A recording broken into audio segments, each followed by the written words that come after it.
Greetings, everyone. I am pre-recording this talk. It's a bit odd. I don't see you. You don't see my face. But we will move the story along. My name is Subhankar Banerjee.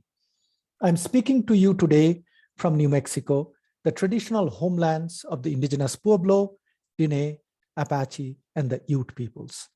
I am honored and humbled to be joining fellow esteemed panelists, and big thank you to Terry Wiseman, Mary Statzer, Irina Dogan, and Heather Diak for inviting me to share a few words.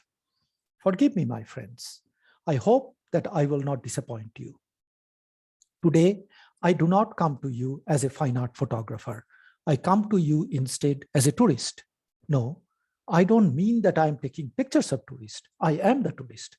So come along with me on a brief visit to a popular tourist destination in the United States, the Grand Teton National Park in Wyoming. The photos that you will see, 3 total, were all taken with a borrowed mobile phone because my phone is so old that it doesn't take good pictures. I thank my partner, Dr. Jennifer Garcia Peacock, for lending me her phone for taking the photos during our travel. With that preamble, I now share some brief remarks. My students often complain that I write long emails. Some say, quote, Professor Banerjee, why do you waste your time writing such long emails when no one reads long emails anymore, unquote. What can I say?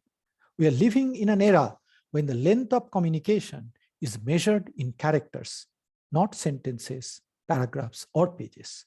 Gone are the days when people used to write each other long, considered letters. Along with brevity of communication, our attention span, the length of time we invest in any one thing, has become very short. To push back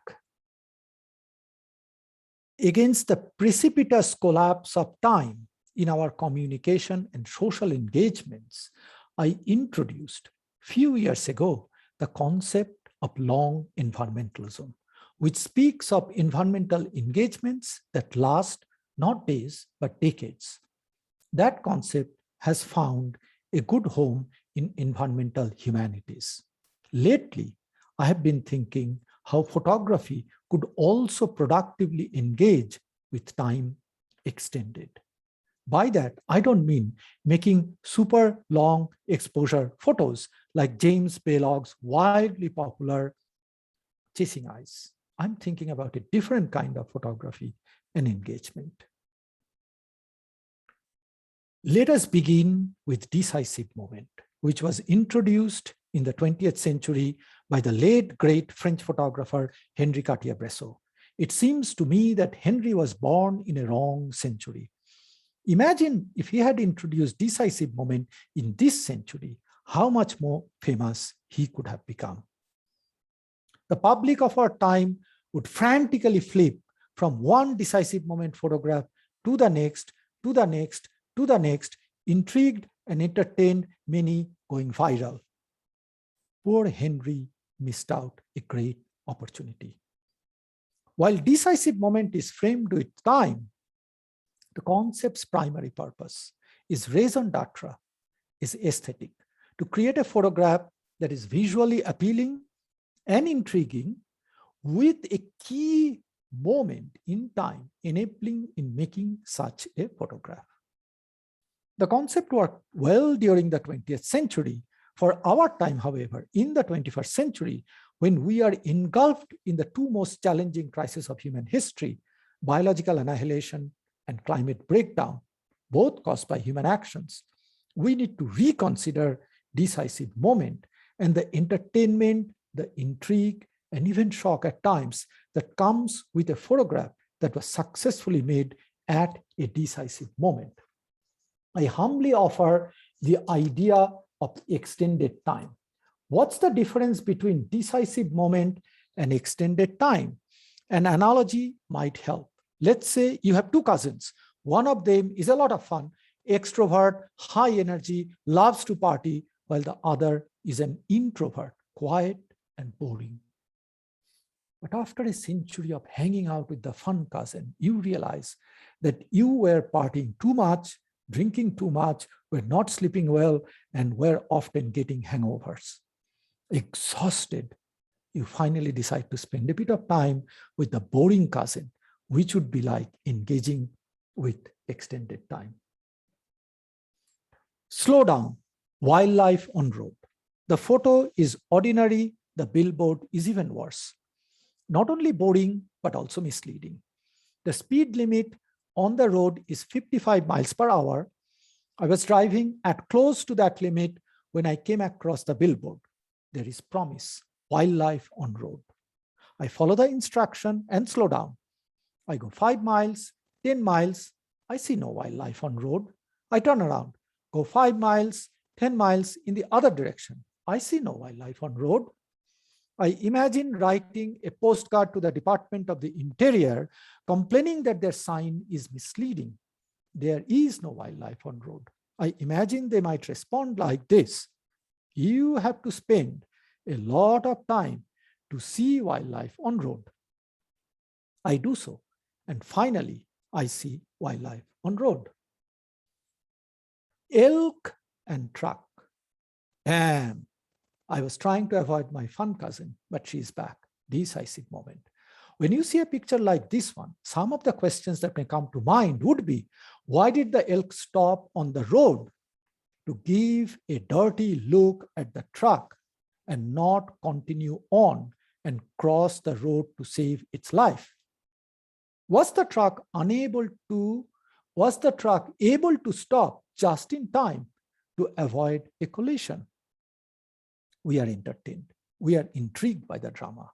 That is the sole purpose of a picture made at a decisive moment. I return to hang out with the boring cousin. Slow down, wildlife on road. With a super flat and uninteresting design, the billboard promises moose, elk, bison, and bison, elk, moose. I begin to wonder, do these animals only migrate across that road, or do they live here? Do they live here all year or only part of the year? Do they migrate every day or only during some seasons? Are they born here? Do the moose, elk, and bison occupy the same space and eat the same vegetation? Do the bison chase the elk away? Do the moose kick the bison with its long legs? Long time passes as I take a midday nap. By taking the instruction to slow down seriously, I engage and see some animals, not on the road, but along the roadside on the elk flat.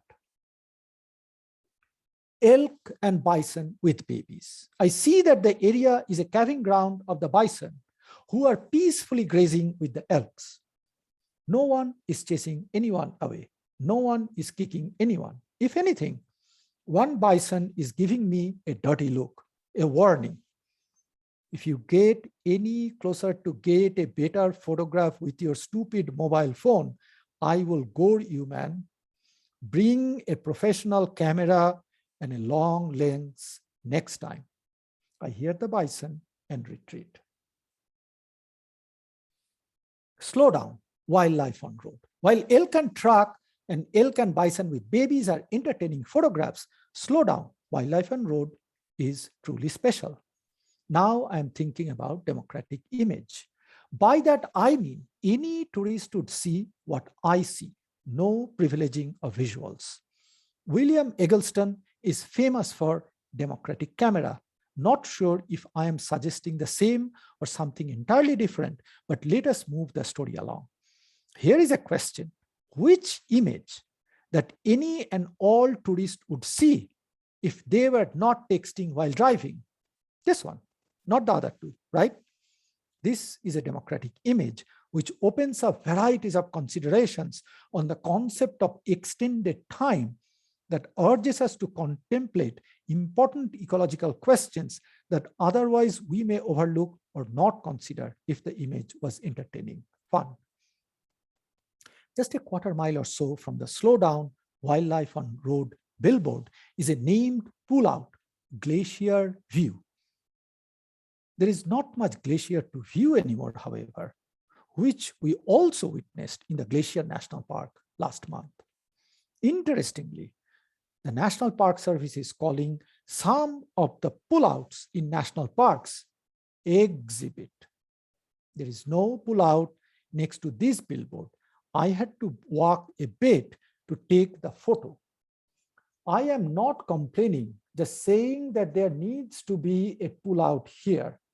This is a destination and exhibit. The tourist would have a guaranteed sight any day of the year, any time of the day, while they may no longer have a chance to view glaciers anymore. They will make pictures just like this one, even take selfies with the billboard, which would be safer than taking a selfie with a bison or moose who may actually gore or kick you. During the late 19th and through the early to mid 20th century, photographers made romantic images of nature. Timothy O'Sullivan, Carlton Watkins, Ansel Adams, Elliot Porter come to mind.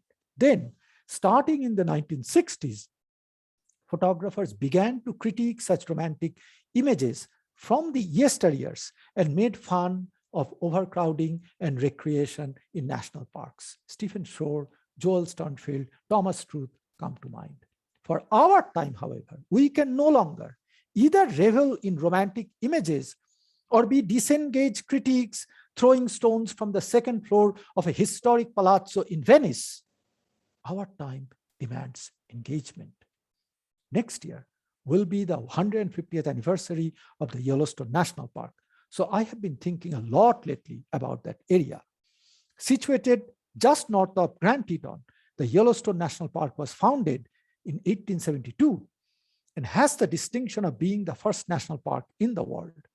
It should also be noted that Yellowstone National Park was established by executing expulsion of indigenous peoples from their traditional homelands, criminalizing their cultural practices, and destroying their food security to welcome white tourists into what was codified into federal law at the time as quote-unquote playground.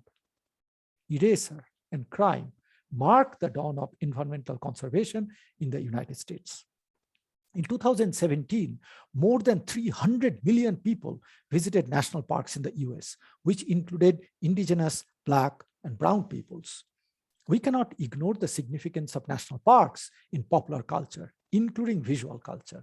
I suggest that we consider national parks not as playgrounds or superficially critique from a distance, but as classrooms, a mirror onto which the collective detritus of our society is being reflected clearly, and we slow down to contemplate on wildlife on road. I look forward to engaging in generative and critical conversations with you all. Thank you.